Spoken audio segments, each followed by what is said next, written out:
¿Cuál es el método ideal para alfabetizar a tu hijo o estudiante? Para responder esta pregunta necesitamos comprender que el aprendizaje es el resultado de la interacción de tres fuerzas o componentes: el aprendiz, el enseñante y el objeto de conocimiento.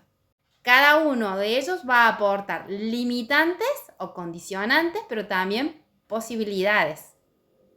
Lo que yo recomiendo es delimitar primero los condicionantes, pero también las posibilidades del aprendiz.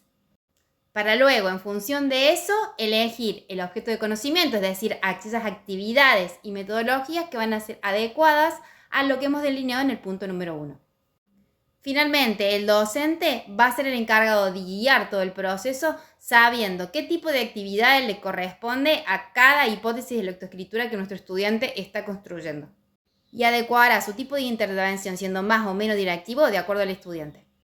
Es decir, que no es suficiente conocer el diagnóstico de un estudiante, que serían solamente las limitantes, para establecer qué tipo de modelo de alfabetización y qué tipo de actividades y qué tipo de intervención docente yo debo realizar con ese estudiante.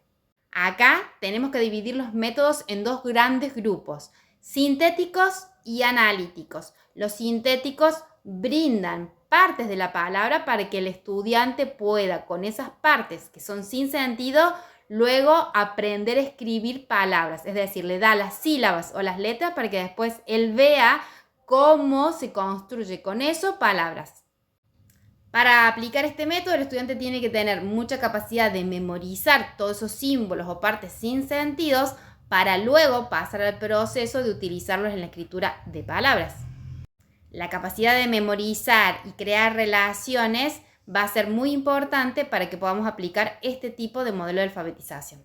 Por otra parte, tenemos los analíticos que parten de la asociación imagen-palabra. Esta puede ser solamente una imagen con una palabra, o hay otros que utilizan una imagen con una frase.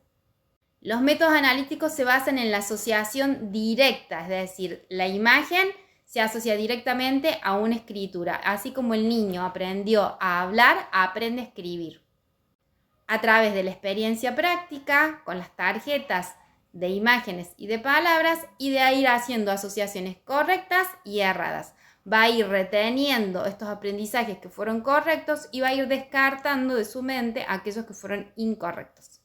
La capacidad de análisis se va desarrollando a medida que nosotros, por ejemplo, en el método global mixto, partimos esas palabras en sílabas y luego en letras.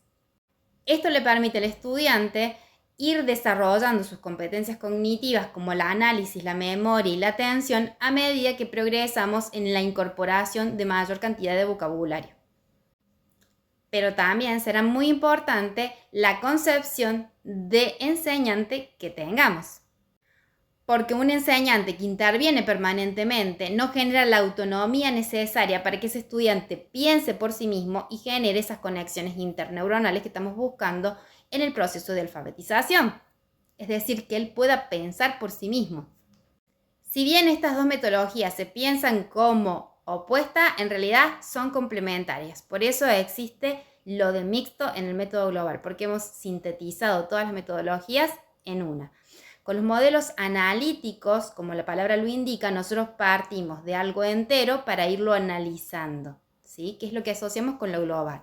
Ahora, en los modelos sintéticos, nosotros damos partes para que después el estudiante pueda hacer síntesis. Es decir, que si no trabajamos ambos sentidos, el estudiante no puede comprender lo que es leer y lo que es escribir. Leer es hacer síntesis y escribir es descomponer. Si te ha servido esta explicación, seguime en mis redes para seguir aprendiendo mucho más.